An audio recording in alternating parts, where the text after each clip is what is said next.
Hello everyone, welcome to Shubham sir classes. जैसा कि आपने कक्षा 10 अर्थशास्त्र के अंतर्गत अध्याय 1 विकास चैप्टर को देखा था, उसी के क्रम में आज हम अध्याय 2 भारतीय अर्थव्यवस्था के क्षेत्रक यानी कि सेक्टर ऑफ इकोनॉमी पर चर्चा करेंगे। आइए आप सभी को हम क्लास की तरफ लेके चलते हैं।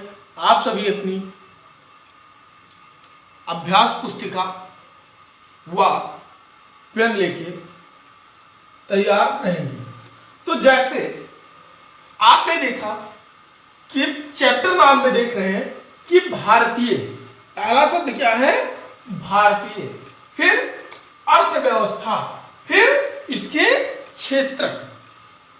अब आपका भारतीय शब्द से क्या तात्पर्य है? तो जब आप भारतीय क्षेत्र की बात करते हैं तो भारत का जो संपूर्ण भौगोलिक क्षेत्र है, भौगोलिक क्षेत्र मीन्स जैसे कि आप भारत का मैप देख रहे हैं, अब आप कहेंगे सर ये जो है भौगोलिक मैप और उत्तरी भारत मतलब इधर, लेकिन यहां क्या होता है, जो इधर ये क्षेत्र यानी 200 किलोमीटर तक जो समुद्री क्षेत्र होता है, तटीय रेखा से 200 किलोमीटर तक जो समुद्री क्षेत्र होता है, इसको कहते हैं एक्सक्लूसिव इकोनॉमिकल जोन। और जो एक्सक्लूसिव इकोनॉमिकल जोन होता है, ये क्या होता है, उस क्षेत्र का जो क्षेत्र की भौगोलिक सीमा होती है। तो अब तटीय सीमा से 200 किलोमीटर अंतर, यानी इधर क्या आप देखेंगे अरब सागर में, इधर देखेंगे हिंद महासागर में, इधर देखेंगे बंगाल की खाड़ी में। यहां से जो 200 किलोमीटर का क्षेत्र होगा उसको जब मिला लेंगे तो क्या हो जाएगी भारत की भौगोलिक सीमा। और यदि हम इन्हें नहीं मिलाते हैं तो क्या होती है, भारत की स्थलीय सीमा। अब जब हम भारत की भौगोलिक सीमा की बात करेंगे तो क्या हो जाएगी, इसको कहेंगे भारतीय। क्या कहेंगे? भारतीय। भारतीय का मतलब क्या है, इन क्षेत्रों को मिला करके। ठीक, अब इनकी अर्थव्यवस्था यानी अर्थ मीन्स क्या होता है, धन, मुद्रा, है ना, और उसकी व्यवस्था कैसी है ना, अर्थ की यानी धन की व्यवस्था कैसी है, भारत के क्षेत्रों में धन की व्यवस्था कैसी है। अब कहोगे सर धन की व्यवस्था, तो धन की व्यवस्था हम कैसे ज्ञात कर सकते हैं? आप सपोज करिए कि आपके यहाँ एक रामू भैया है। कौन है? रामू भैया है। रामू भैया का यहां मीन्स लीजिएगा भारत। रामू भैया के जो है, रामू भैया धीरे धीरे शादी किए, बच्चे हुए और रामू भैया क्या हो गए, बूढ़े हो गए। अब रामू भैया के कितने बच्चे थे? 5। कितने बच्चे थे? 5। पहला बच्चा ये था, दूसरा बी था, तीसरा सी था, डी था, ई था, है ना। अब ये थे बच्चे। अब बच्चों ने क्या किया, एक हो गया क्या, डॉक्टर हो गया। क्या हो गया? डॉक्टर हो गया। एक मजदूर हो गया, है ना। अब एक क्या हो गया, खेती करने लगा, है ना। एक क्या करने लगा, खेती करने लगा। एक क्या करने लगा, यदि आप कहें तो किसी कंपनी को लगा लिया यानी उद्योग करने लगा। एक क्या करने लगा, बिजनेस यानी कि क्या करने लगा, बिजनेस करने लगा। अब रामू भैया के पास ये जितने पैसे होते थे सब ला के रामू भैया के पास रख रहे थे। क्या कर रहे थे? रख रहे थे। अब रामू भैया से कोई पूछे कि आप अगले वर्ष किस सेक्टर को यानी किस बच्चों को प्रायोरिटी देंगे यानी प्राथमिकता देंगे, कौन खेती से अच्छा पैसा आ रहा है, उद्योग से अच्छा पैसा आ रहा है, या फिर जो डॉक्टर है ये पैसा ला रहा है, मजदूर है ये पैसा ला रहा है, आपका जो सेक्टर का मतलब जो बेटा कमजोर है उसको थोड़ा सा प्रोत्साहन दीजिए। तो इसके लिए क्या करेंगे रामू भैया? रामू भैया क्या करेंगे आप जरा पहले बताइए मुझे, फिर मैं बताता हूं। हाँ बहुत अच्छे, आप जानते हैं है ना कि रामू भैया क्या करेंगे, जो खेती से पैसा आएगा इसका अलग लेखा जोखा रखेंगे, जो उद्योग से आएगा इसका अलग रखेंगे, जो बिजनेस से आएगा उसका अलग रखेंगे, जो मजदूरी से आएगा उसका अलग लेखा जोखा रखेंगे। अब भारत सरकार क्या करे भारत सरकार क्या करे, कैसे लेखा जोखा रखे? तो भारत सरकार जो है अर्थव्यवस्था के लिए कुछ जो है सेक्टरों को ऐसे डिसाइड किया, उन्हें हम क्या कहते हैं, इंग्लिश में सेक्टर कहते हैं और हिंदी में क्या कहते हैं, क्षेत्र कहते हैं। तो आइए उन क्षेत्रकों के बारे में हम पढ़ते हैं। और ये क्षेत्र जो है आपके लिए बहुत बहुत बहुत महत्वपूर्ण है, क्योंकि यहाँ से प्रश्न परीक्षा में पूछा जाएगा। क्योंकि अभी मैं आगे आपको बताऊंगा किस प्रकार से प्रश्न आएगा। आपको यहाँ से समथिंग मिनिमम यदि मैं बात करूं तो 3 नंबर इस चैप्टर से मिलने वाले हैं। आइए जरा हम बात करते हैं। तो जब भारतीय अर्थव्यवस्था की क्षेत्र की बात करते हैं तो प्राइमरी, अभी आप आगे जब पढ़ेंगे तो आगे आपको 4 सेक्टर इंटर में आ जाता है, लेकिन यहाँ पे आपको जो है आप 10th लेवल पढ़ रहे हैं, इसलिए 10th लेवल में आपको कितने सेक्टर मिल रहे हैं, 3 सेक्टर मिलेंगे। कितने सेक्टर मिलेंगे, 3 सेक्टर। तो आइए जरा हम तीनों सेक्टरों का अध्ययन करते हैं। तो पहला क्या आता है, प्राथमिक क्षेत्रक। दूसरा क्या आता है,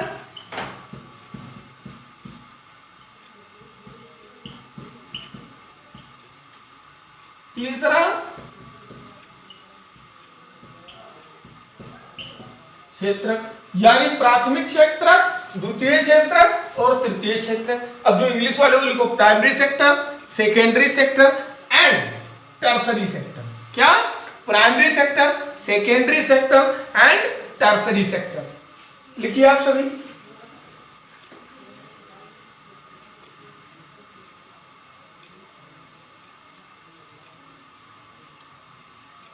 अब यही आपसे एक प्रश्न पूछेगा कि कुछ कार्यों का नाम देगा, ये कौन सी क्षेत्र पे आता है, कौन प्राइमरी का है, कौन सेकेंडरी में है, कौन सा टर्सरी में है। तो सबसे पहले बात क्या करेंगे, इसे और किस नाम से जानते हैं। तो इसको किस नाम से जानते हैं, तो इसको हम प्राकृतिक क्षेत्र के नाम से जानते हैं। किस नाम से, प्राकृतिक क्षेत्र के नाम से भी इस सेक्टर को जानते हैं।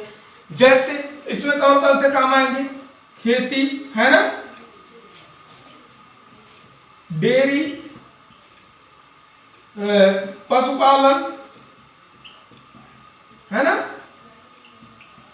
आदि, यानी कि मछली पालन हो गया, रेशम कीट पालन हो गया, ये सब किसमें आएंगे, जो है मत्स्य हो गया, वानिकी मीन्स यानी बागों का लगाना, ये किसमें आ जाएंगे, आपके प्राइमरी सेक्टर में। यानी कि हम समझने के लिए समझ सकते हैं कि यदि कोई ऐसी वस्तुओं का निर्माण प्रकृति द्वारा हो रहा हो जिनके उपयोग में मनुष्य प्रत्यक्ष रूप से, है ना, सहायता ना कर रहा हो। जैसे आपके खेत में गेहूं की फसल लगी है ना, गेहूं की फसल लगी, आप सपोज कीजिए कि ये आपकी गेहूं की फसल थी, ये आपकी गेहूं की फसल थी। अब इसको आपने यहां पानी दे दिया, खाद दे दिया, चाहे इसको पकड़ के डेयरी जाते हैं, खींचते हैं ऊपर बढ़ाने के लिए, गेहूं के पौधों को पकड़ के ऊपर खींचते हैं, नहीं बढ़ जा तू, बढ़ जा तू, बढ़ जा तू। धान के पौधों को खींचते नहीं, तू बढ़ जा, नहीं ना, ऐसा नहीं करते हैं ना। तो ये क्या हो गया, प्रत्यक्ष रूप से क्या इसमें मनुष्य जो है सहयोग कर रहा है, नहीं ना। आप कहेंगे नहीं सर ऐसा कुछ नहीं हो रहा है यहाँ। तो जब ऐसा नहीं हो रहा है तो ये क्या इसमें आ जाएगा, प्राइमरी सेक्टर में। अब मान लिया आपने एक गाय को पाल रखा है, क्या गाय से कहेंगे जाकर के गाय को दूध दे दे दे दे दे दे दे दे, नहीं देगी ना। तो क्या हुआ, मनुष्य क्या सहयोग कर रहा है, निकाल तो रहा है, लेकिन क्या दूध बनाने में सहयोग कर रहा है, नहीं कर रहा है। तो डेयरी किसमें आ जाएगी, प्राइमरी सेक्टर। फिर वही पशुपालन, डेयरी, ये सब किस में आ जाएंगे? प्राइमरी सेक्टर में, है। तो जहां उत्पादन हो रहा हो लेकिन उसमें मनुष्य जो है वो प्रत्यक्ष रूप से सहायता ना कर रहा हो, यानी प्रत्यक्ष रूप से ना लगे, उसे क्या कहते हैं? Primary sector. क्योंकि यहां से पढ़ना, अगर आप नहीं पढ़ोगे तो आपको एग्जाम में काफी जो है नुकसान उठानी पड़ेगी। क्योंकि आज के टॉपिक से आपको 3 नंबर यूपी बोर्ड की परीक्षा में देखने को मिलेंगे। इसमें कोई इफ बट नहीं है। जिस दिन आप एग्जामिनेशन हॉल में बैठोगे उस दिन हमारी बातें आपके दिमाग में गूंजनी चाहिए। क्योंकि 3 नंबर कह दिया तो कह दिया। क्योंकि आप किसकी तैयारी कर रहे हैं? 70/70 की। क्योंकि 70 में 70 पेपर में लाना ही लाना है ना। चलो आओ आगे देखते हैं। अब आते हैं द्वितीय क्षेत्र, यानी कि इसको इंग्लिश में क्या कहते हैं? Secondary sector. अब सेकेंडरी सेक्टर का मतलब इसको और किस नाम से जानते हैं? विनिर्माण क्षेत्र। क्या? विनिर्माण। क्या? विनिर्माण। अब विनिर्माण का मतलब क्या होता है? बी मतलब क्या होता है? दोबारा। क्या होता है? दोबारा। निर्माण का मतलब निर्माण। अब विनिर्माण का मतलब क्या है? जब किसी वस्तु का दोबारा निर्माण किया जा रहा हो। अब लिखिए कि यदि किसी वस्तु के गुण, धर्म, आकार, रंग, स्वाद में परिवर्तन कर दिया जाता है तो उसे क्या कहते हैं? विनिर्माण कहते हैं। लिखिए, गुण, धर्म, रंग, आकार, स्वाद, यदि कोई ऐसी वस्तु है जिसमें ये परिवर्तन किया जा रहा है तो क्या हो जाएगी? विनिर्माण हो जाएगी। आपसे पूछ लेगा कि एक हलवाई है जो अपनी दुकान पे पनीर बना रहा है, कौन से क्षेत्र का वो काम कर रहा है? तो अब आप कहेंगे सर जो है डेयरी तो आती थी, पशुपालन थी, ये प्राथमिक में आता था, फिर डेयरी आई, ये भी प्राथमिक में आया। लेकिन जब दूध गया और जो हलवाई है वो पनीर बना रहा है तो क्या उसका आकार बदल रहा है? दूध का नहीं बदल रहा है, स्टेज चेंज होगा नहीं होगा। अभी वो क्या था? लिक्विड था, लेकिन अब वो क्या हो रहा है? सॉलिड में आ रहा है ना। चेंज हुआ ना, तो क्या हुआ? आकार चेंज हुआ, गुण चेंज हुआ। पनीर को खा के और दूध को खा के दोनों को चेक कीजिएगा, चेंज हुआ ना। तो पनीर बनाना किसमें आ गया? द्वितीय क्षेत्रक में। अब मान लीजिए कि ये जो आपके रामू भैया थे, है ना, रामू भैया अपने जो खेत में गए और गेहूं की बुआई कराए, है ना। और जब गेहूं की बुआई के लिए रामू भैया और गेहूं बढ़िया लहलहाया, है ना, फसल लहलहाई, बेचे, है ना, बेचे ना। आप भी सोच रहे होंगे हम भी बेचेंगे, फिर घरवाली के लिए लाएंगे सामान, है ना। बहुत अच्छे। तो अब क्या हुआ? बेचे। अब ये गेहूं इन्होंने किसको दे दिया? पार्ले जी को। किसको दे दिया? पार्ले जी कंपनी को दे दिया। पार्ले जी कंपनी गेहूं लाई और आटा बनाया और इसका क्या बना डाला? बिस्किट। अब जब बिस्किट बनाया तो क्या गेहूं और बिस्किट एक जैसा है? गुण, धर्म, रंग, आकार, स्वाद में परिवर्तन हुआ गेहूं के और बिस्किट में नहीं हुआ तो बिस्किट बनाना किसमें आ गया? सेकेंडरी सेक्टर में, है ना। तो समझ में आई? चलो ठीक है, उम्मीद करते हैं आपको समझ में आई होगी। अब आइए तृतीय सेक्टर के बारे में बात करते हैं। इसको हम क्या कहते हैं? Tertiary sector. क्या कहते हैं इंग्लिश में? टर्सरी। और हिंदी में क्या कहते हैं? सेवा क्षेत्रक। क्या नाम कर देते हैं इसको?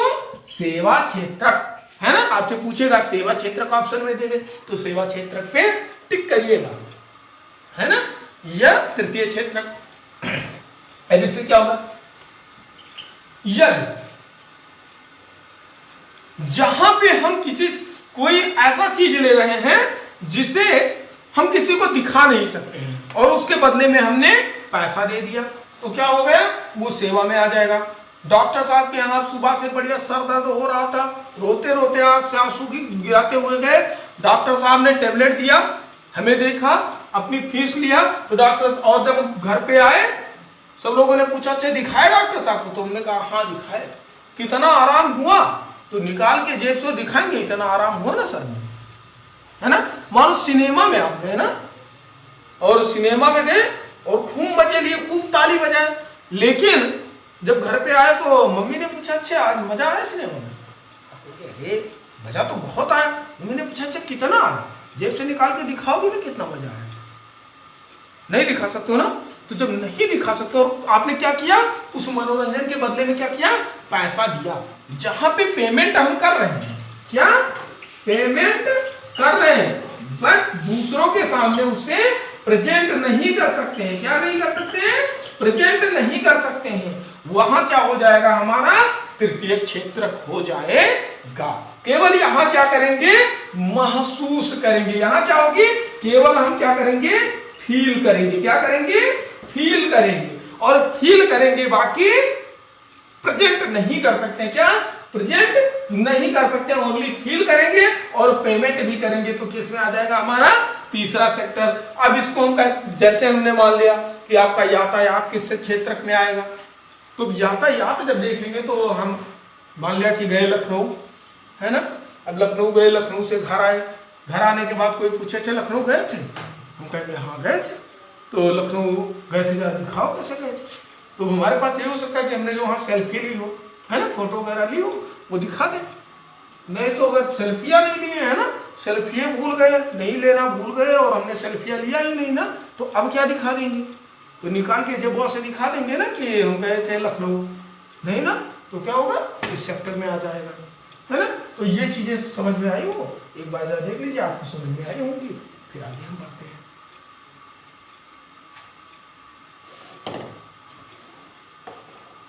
देखिए जरा,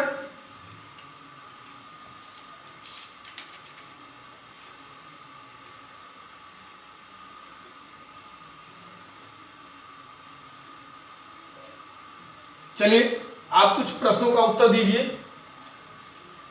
एक आपकी ड्रामा कंपनी है, क्या है, ड्रामा कंपनी है।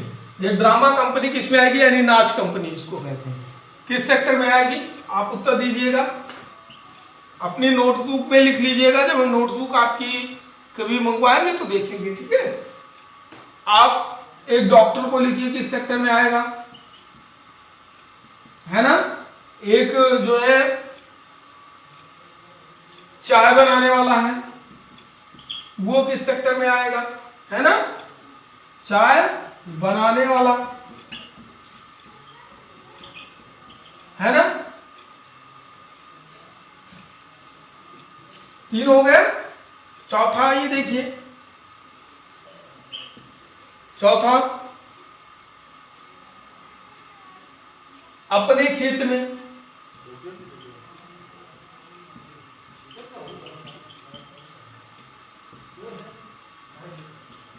करता श्रमिक, अपने क्षेत्र खेत में काम करता श्रमिक किस में आएगा, अपने खेत में काम कर रहा और श्रमिक, सॉरी, अपने खेत में कार्य करता कृषक, है ना। 5वां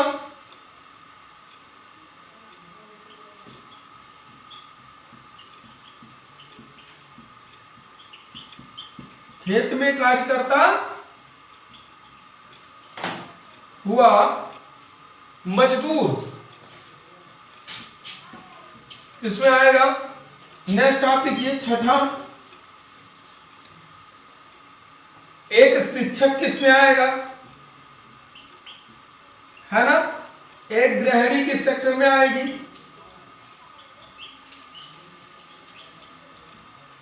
है ना। कितना लिखिए आप,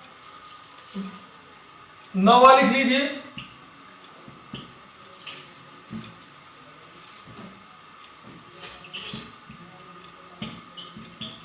ऑफिस में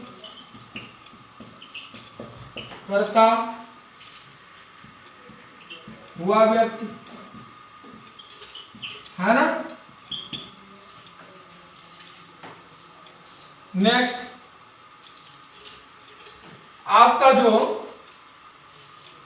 ओला चलाता है ना, ओला ड्राइवर होता है ना, ओला किसमें आएगी, इतने आपको बताने हैं। इन सेक्टर 10 प्रश्न आपको दिए हैं, इन 10 के उत्तर आप मुझे देंगे, नोट करिए जल्दी।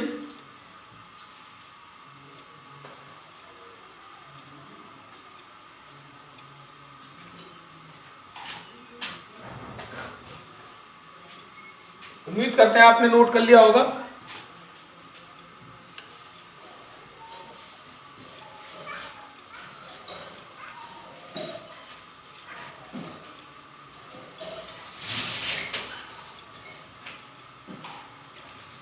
अब क्या आएगा अगला, ये जो तीनों अर्थव्यवस्था के क्षेत्रक बताए इनकी तुलना कैसे की जाती है ना। तो क्षेत्रकों की तुलना, एनसीईआरटी आपकी अगली टॉपिक जो देती है क्षेत्रकों की तुलना।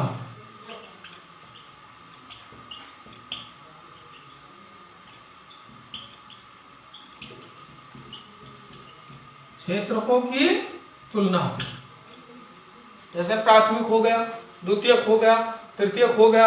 अब तुलना कैसे करेंगे हम, तो कहते हैं कि जब हम कोई वस्तु लेते हैं, सपोज कीजिए आपके भैया रामू, अगर किसी का रामू नाम होगा तो बुरा मत मानिएगा, क्योंकि मैं यहाँ एक काल्पनिक व्यक्ति रामू को मान रहा हूं।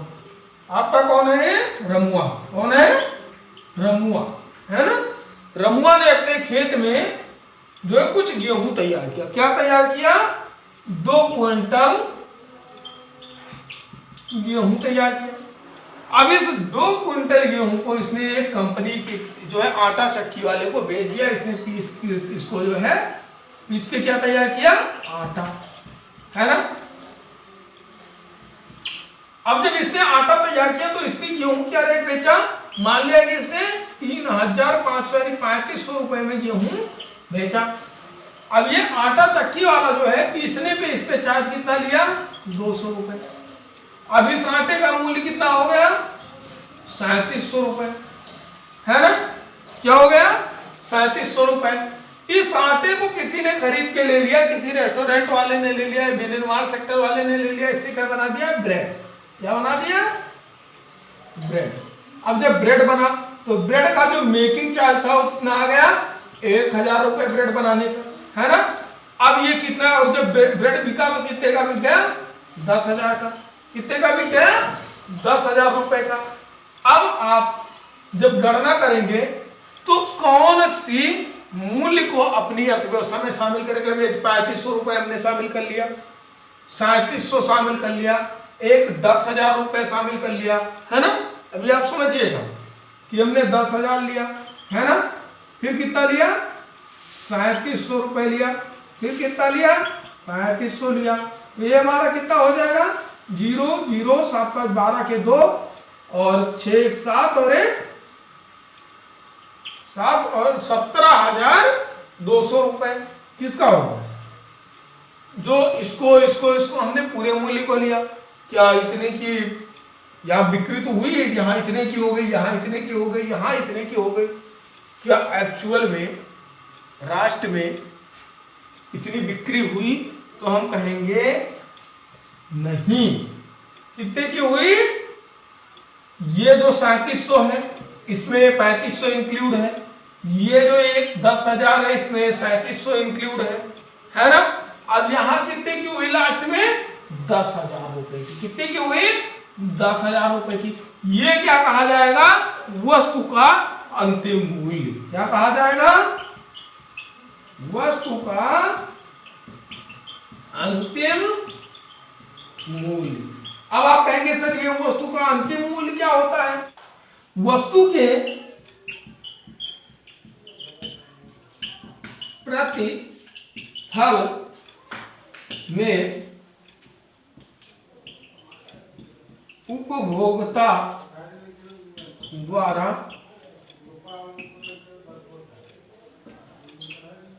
द्वारा चुकाई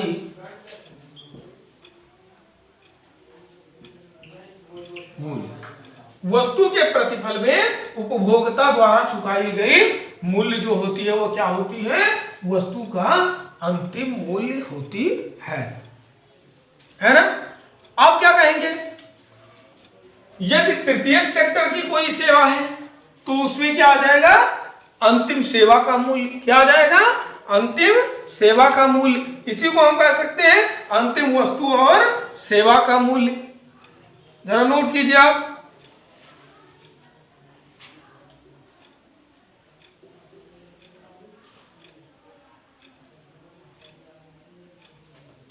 फिर हम वृद्धि दर देखते हैं इन क्षेत्रकों में।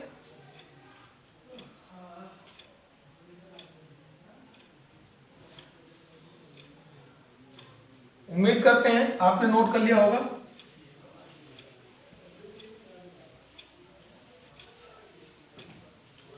अब इसी तुलना में प्राथमिक द्वितीय क्षेत्र और तृतीय क्षेत्रकों की तुलना में हमारे सामने कुछ डेटा है। क्या है? डेटा है। अब डेटा की यदि हम बात करें, डेटा की यदि हम बात करें तो आइए देखते हैं, है ना। तो कहते हैं कि एक आप ग्राफ बना लीजिएगा, हल्का फुल्का, बहुत हल्का फुल्का। यहां ये रुपए हजार करोड़ में कितने?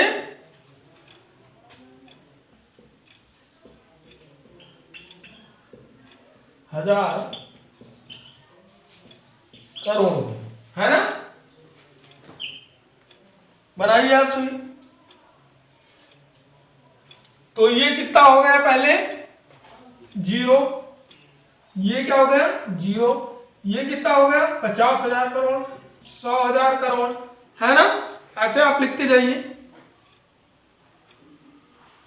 फिर 150,000 करोड़, 200,000 करोड़, है ना, 250,000 करोड़, 300,000 करोड़, 400,000, 350,000 करोड़, 400,000 करोड़, 450,000 करोड़ और लास्ट में 500,000 करोड़ तक जाएंगी बातें, है ना। और ये थोड़ा सा हम ऊपर और बढ़ा लें तो कितना हो जाएंगे? 550,000 करोड़। अब हमारी एनसीईआरटी जो है हमें वो दो डेटा देती है। एक हमें देती है 1971 और 72 में क्या था, क्या थी स्थिति? 1971 और 72 में, है ना। अभी 71-72 में यदि हम देखें तो तीनों सेक्टरों की यदि हम तुलना करें तो जब हम तीनों सेक्टरों की तुलना करते हैं तो पहला हमारा क्या आ जाता है? प्राथमिक क्षेत्र। क्या आता है? प्राथमिक क्षेत्र। अब यदि हम यहां प्राथमिक क्षेत्र को देखें तो ये कुछ इस प्रकार से था, यानी कि लगभग हम कह सकते हैं, है ना, लगभग हम क्या कह सकते हैं कि जो कि ये मेरा ये 50,000 करोड़ के ग्राफ में आपका आ रहा है कि नीचे आ रहा है। और यदि हम इसकी बात करें तो ये लगभग 20,000 करोड़ के आसपास था। कितना था? 20,000 करोड़ के आसपास था। अब यदि हम द्वितीयक सेक्टर को देखें तो जो द्वितीयक सेक्टर मेरा था, क्या था? द्वितीयक सेक्टर वो कितना था? लगभग 10,000 करोड़ के आसपास। कितना? 10,000 करोड़ के आसपास। और जो तृतीय या कर लो 12,000 करोड़ के आसपास। और जो तृतीयक सेक्टर था, ये तृतीयक सेक्टर कितना था? लगभग 18,000 करोड़ के आसपास, है ना। कब? 1971 में। आप नोट कीजिएगा, 1971 में आपका जो प्राथमिक सेक्टर था ये कितना था? 20,000 करोड़। जो द्वितीयक था, है ना, द्वितीयक कितना था? लगभग 1200, एग्जैक्ट नहीं है, लगभग मैं बता रहा हूं। और ये कितना था? तृतीयक वाला लगभग 18,000 करोड़, है ना। आप नोट कीजिए।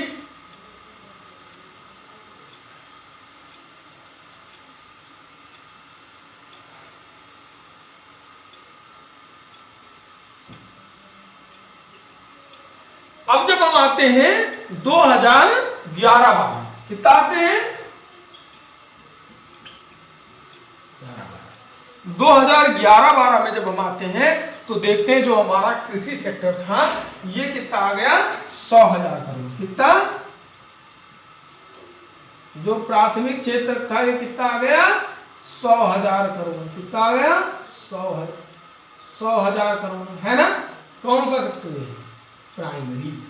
अब यदि हम बात करें सेकेंडरी का तो सेकेंडरी मेरा कितना आ गया? आप जरा बताइए।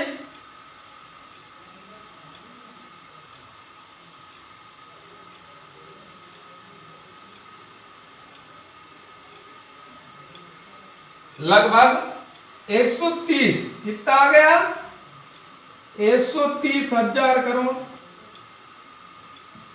द्वितीय सेक्टर। अब यदि हम अगर तृतीय सेक्टर की बात करें तो तृतीय सेक्टर जो मेरा था ये कितना आ गया लगभग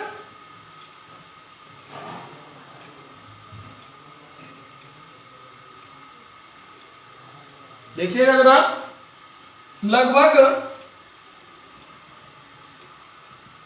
3,500 350,000 करोड़, कितना 350,000 करोड़ की स्थिति में आ गया तृतीय क्षेत्र कब 2011-12 में। अब यदि आप इनके अंतर को देखें, इनके अंतरों को देखें, मैच कितने वर्ष 40 वर्षों के अंतर, कितने को 40 वर्षों के अंतर। अब इनकी आप प्रतिशत में वृद्धि देखिए, यहां क्या था, इसका कितना हुआ 5 गुना, इसका कितना हुआ, द्वितीय सेक्टर कितना बढ़ा, क्यों, क्योंकि एलपीजी रिफॉर्म वगैरह हुए थे। अभी आपको हम आगे पढ़ाएंगे 1991 का एलपीजी रिफॉर्म, यहां कितना बढ़ा, लगभग 11 गुना वृद्धि हुई। लेकिन यदि हम इसको देखें तो कितनी हुई, कितनी हुई, लगभग 19-20 गुने की, कितनी हुई 19 गुने की। अब किस सेक्टर में सबसे ज्यादा वृद्धि हुई, तो हमारे टर्सरी सेक्टर, यानी जो सेवा क्षेत्र था, जो हमारा सेवा क्षेत्र था, सेवा क्षेत्र में सबसे अच्छी वृद्धि हुई। किसमें सबसे अच्छी वृद्धि हुई, सेवा में, है ना, सेवा क्षेत्र जो है सबसे अच्छी वृद्धि हुई। तभी आपने देखा कि जब 2020 कोविड काल के दौरान जब आपकी जीडीपी -23.5% गई, तो उसमें क्या था कि कोरोना काल लॉकडाउन में जो आपके ये द्वितीय सेक्टर था ये प्रभावित था, जो आपका ट्रांसपोर्टेशन या सेवा क्षेत्र था ये पूर्णतः प्रभावित था। और आपकी माननीय जो है वित्त मंत्री जी ने, माननीय निर्मला सीतारमण जी ने कहा कि जो सेवा क्षेत्र है इसी के आकार से, इसी के कारण जो कि है क्या हुआ है, जीडीपी नीचे गई है। क्यों, क्योंकि सेवा क्षेत्र जो था ये बंद था, है ना, बिल्कुल क्या था, लॉकडाउन में क्या था, जब आपका लॉकडाउन था तो क्या था, ये बंद था, ठप था। तो इसलिए क्या हुआ, यहाँ पे जो है तो जो है जीडीपी जो आपकी थी, यानी जो, तो ये कितनी गई थी, -23.5% चली गई थी, है ना। आप जरा इसे नोट कीजिए, ग्राफ को बनाइए, फिर आगे हम देखते हैं।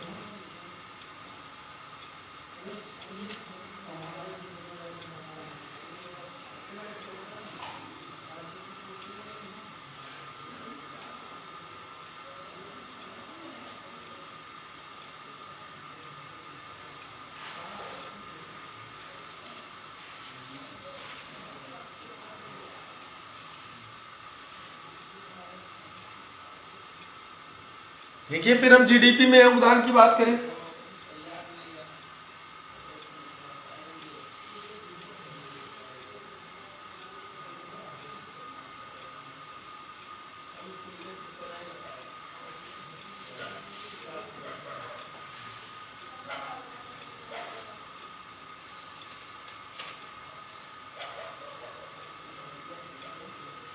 जरा कुछ पॉइंट आप नोट कर लीजिए। मैं बोल रहा हूं कि ये जो तृतीय क्षेत्र था, उत्पादन में तृतीय क्षेत्र को का बढ़ता हुआ महत्व, उत्पादन में तृतीय क्षेत्र को का बढ़ता हुआ महत्व, जरा आप लिखिए पॉइंट, लिखिए किसी देश जैसे कि किसी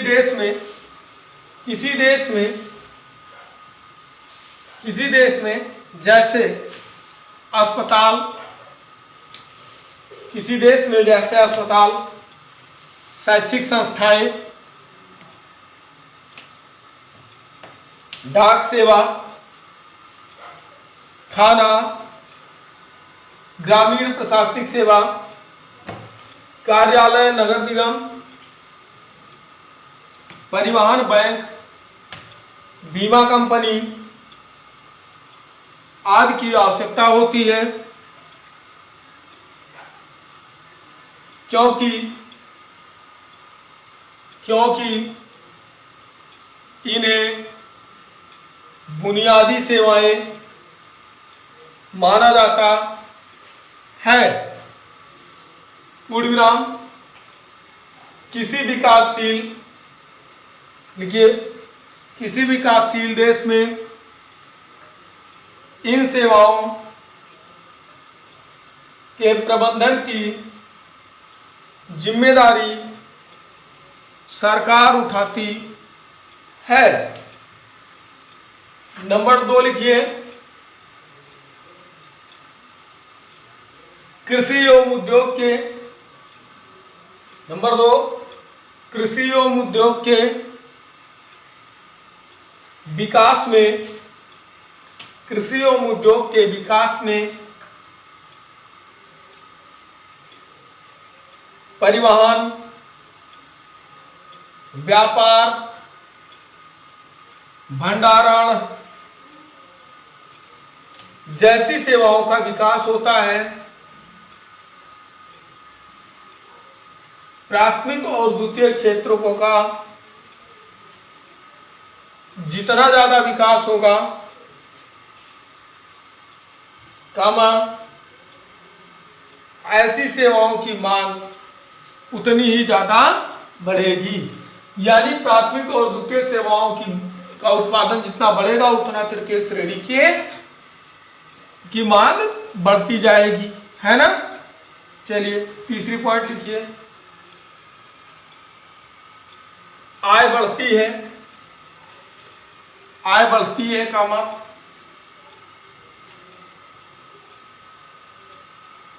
आय बढ़ती है तो कुछ लोग, आय बढ़ती है तो कुछ लोग रेस्टोरेंट या रेस्टोरेंट जो भी लिखना है लिख लो, कामा पर्यटन यानी घूमने फिरने,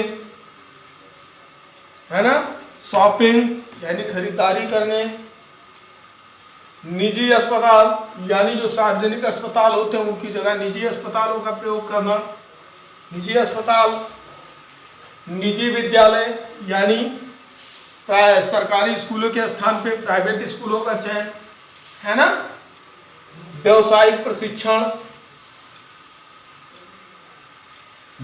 प्रशिक्षण आदि की मांग आरंभ कर देते हैं। आप नगरों में आरंभ कर देते हैं, पूर्ण विराम, आप नगरों में, विशेषकर बड़े नगरों में इन द्रुत बदलावों को या आशातीत बदलावों को देख सकते हैं, है ना। क्योंकि जब आपके पास पैसा ज्यादा हो जाएगा तो घर की रोटी अच्छी लगनी बंद हो जाएगी। कहाँ खाएंगे रोटी? रेस्टोरेंट में, है ना। सरकारी अस्पताल आपको अच्छा नहीं लगेगा, आप निजी अस्पतालों की तरफ भागेंगे। लेकिन यदि आपके पास पैसे ना हो तो कहाँ जाएंगे? सरकारी अस्पताल जाएंगे ना। तो ज्यों ज्यों आय में वृद्धि होती है त्यों तो जो है तृतीय क्षेत्र की मांग बढ़ती जाती है ना। ओके, चलिए चौथी पॉइंट लिखिए, विगत दशकों में कामा सूचना और संचार प्रौद्योगिकी, विगत वर्षों में सूचना और संचार प्रौद्योगिकी पर आधारित कुछ नवीन सेवाएं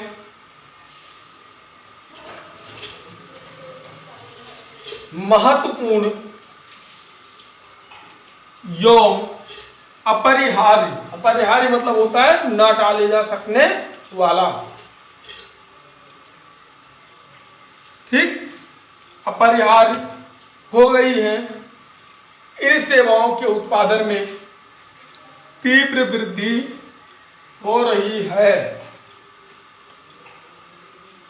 यानी जो सूचना संचार प्रौद्योगिकी है इसमें तीव्र वृद्धि देखने को आपको मिल रही है ना।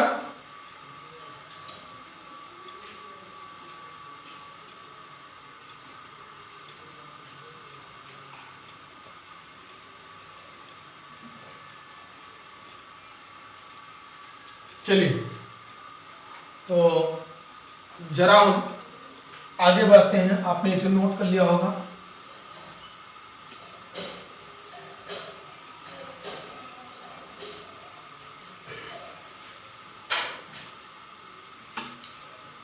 आइए हम देखते हैं सकल घरेलू उत्पाद यानी जीडीपी ग्रॉस डोमेस्टिक प्रोडक्ट में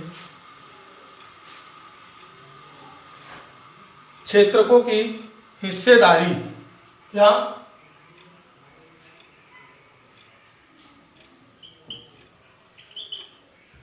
दिख नहीं रहा होगा, जाइए थोड़ा सा मार्कर सही कर लें।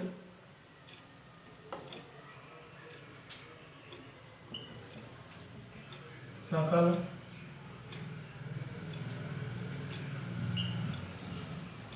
घरेलू उत्पाद में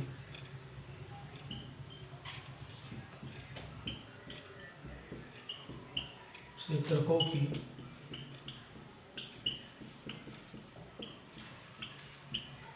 हिस्सेदारी। आइए देखते हैं।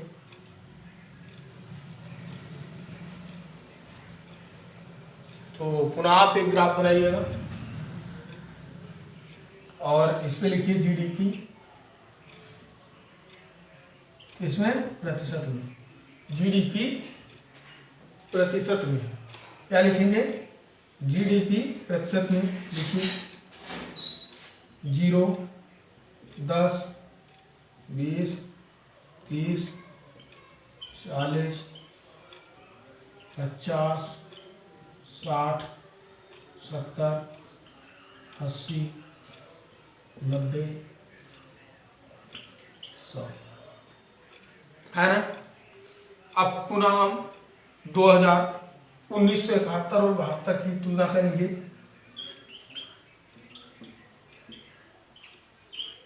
यदि हम 1971-72 में देखें तो जो हमारा प्राथमिक क्षेत्रक था ये जीडीपी के है ना कितना परसेंट अपना योगदान देता था। तो जीडीपी में जो प्राथमिक क्षेत्रक था यहाँ पे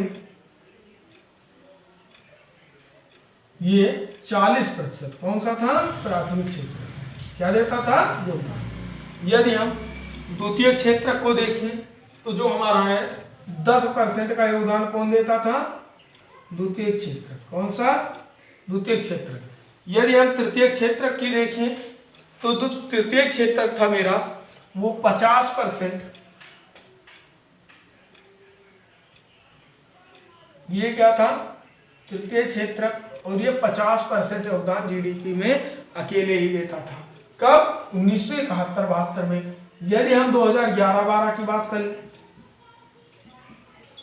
है ना, तो जो हमारा प्राथमिक क्षेत्रक है ये योगदान कितना देता है, तो लगभग 12%। कितना देता है,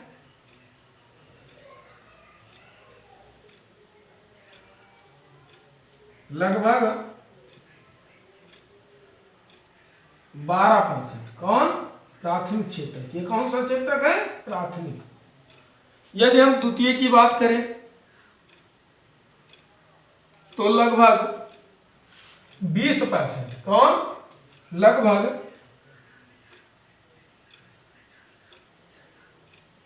ये द्वितीयक है मेरा कितने परसेंट, 20%, ये 12% है ना, ये 20%, ये यहाँ कितना था 50%, ये कितना था 10%, ये कितना था 40%।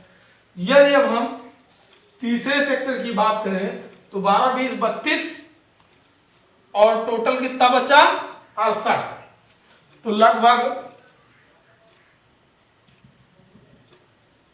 ये मेरे 68% जो योगदान था ये किसका था, तृतीय क्षेत्र की। तो जीडीपी में आप देखेंगे कि यहां जहां 55% था यहां आपका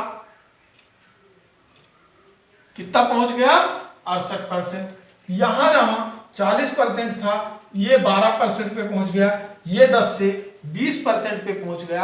आप देखेंगे कि कितने तीव्र गति से तृतीय सेक्टर क्या कर रहा है, ऊपर बढ़ रहा है ना। लोगों की निर्भरता इस पे बढ़ रही है। इसका कारण क्या है कि तृतीय सेक्टर जो है ये अर्थव्यवस्था की रीढ़ की हड्डी कहा जाता है। क्या कहा जाता है, रीढ़ की हड्डी कहा जाता है, किसकी, अर्थव्यवस्था की। आप इन आंकड़ों को थोड़ा सा याद रखने की कोशिश कीजिएगा। और जो कि है, हम यदि रोजगार की बात कर लें कि कौन से सेक्टर कितने रोजगार देते हैं, है ना, थोड़ा सा बात कर लें इन सेक्टरों में कि कौन से सेक्टर में मनुष्य कितने लगे हुए हैं, इसको नोट कीजिए, फिर हम रोजगार की बात कर लें।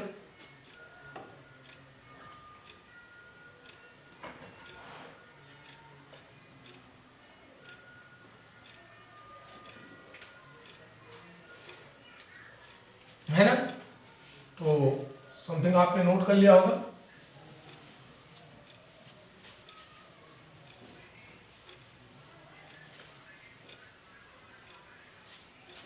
आइए हम बात क्या करेंगे, रोजगार के क्षेत्र में, किसमें,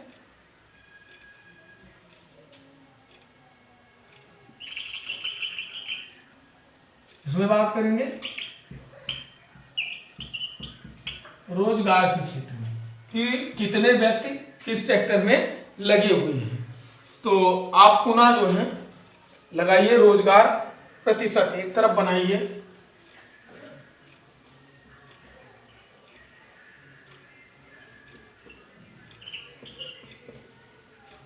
रोजगार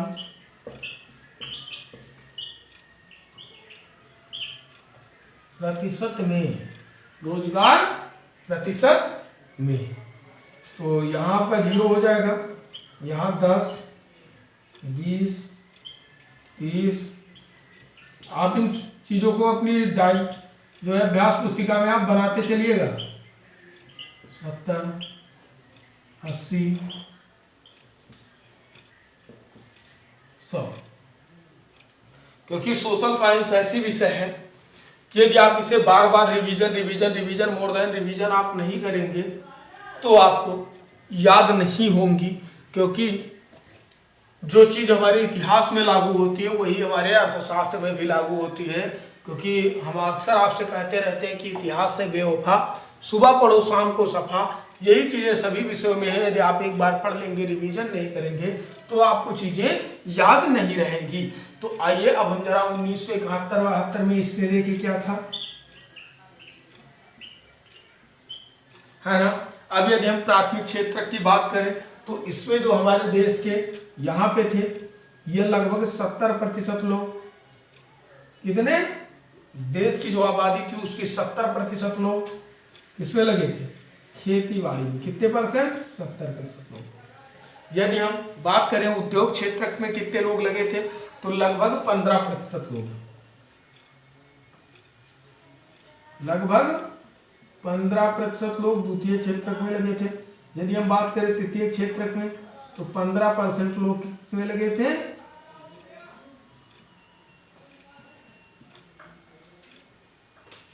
तृतीय क्षेत्र में 15%, है ना।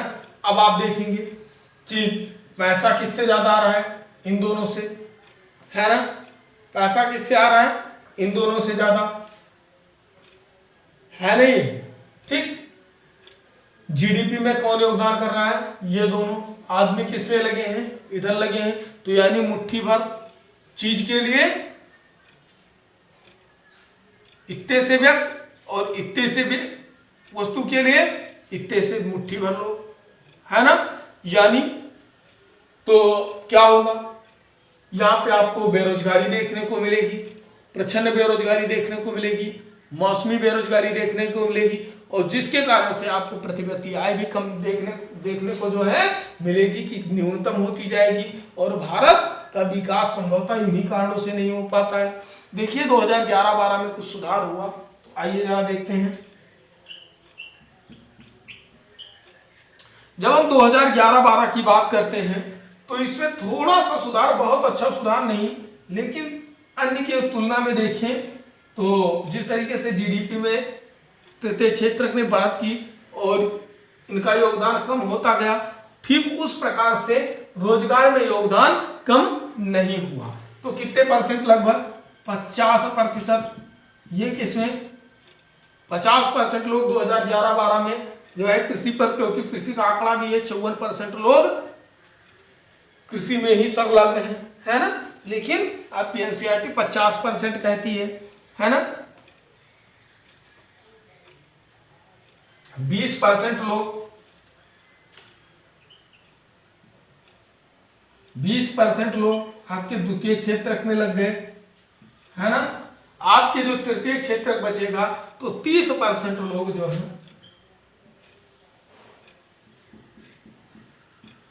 30% लोग ये इसमें लग गए, तृतीय क्षेत्रक में लग गए। इसका कारण क्या है? भारत जो है अभी क्या है? विकासशील देश बना हुआ है। आप जब देखते हैं तो विकासशील देशों की आपको हमने पढ़ाया है, विकास वाले चैप्टर में क्या आपके होते हैं, उसके बेस पे आप देखेंगे तो भारत क्या है? इसी कारण है कि विकासशील है। यदि हमारी जनसंख्या इधर को शिफ्ट कर जाए सेवा क्षेत्र पे तो संभवतः कह सकते हैं कि परिणाम कुछ बेहतर होगा, है ना। परिणाम कुछ बेहतर होगा, क्योंकि मैं तो यहाँ लिख रहा हूं ना कि परिणाम क्या होगा? बेहतर होगा। क्या होगा? बेहतर होगा। यदि आपने भी क्लास को पूर्ण मनोयोग से किया तो आपका भी परिणाम बेहतर होगा। तो आज की कक्षा को हम यहीं पे स्थगित करते हैं। आगे की चीजें अगले चैप्टर में, अगले भाग में देखते हैं। यदि आपको वीडियो अच्छा लगा हो तो वीडियो को लाइक कीजिए। आपके अनुसार जिन्हें वीडियो की आवश्यकता हो उन्हें वीडियो को शेयर कीजिए। और यदि अभी आपने चैनल को सब्सक्राइब नहीं किया है तो चैनल को सब्सक्राइब करके मुझे बूस्ट अप करने का प्रयास कीजिए। और यदि आपकी कोई प्रतिक्रिया है तो आप मेरे कांटेक्ट नंबर जो आपके पास होगा ही,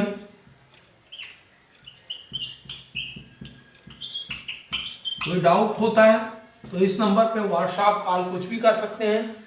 और यदि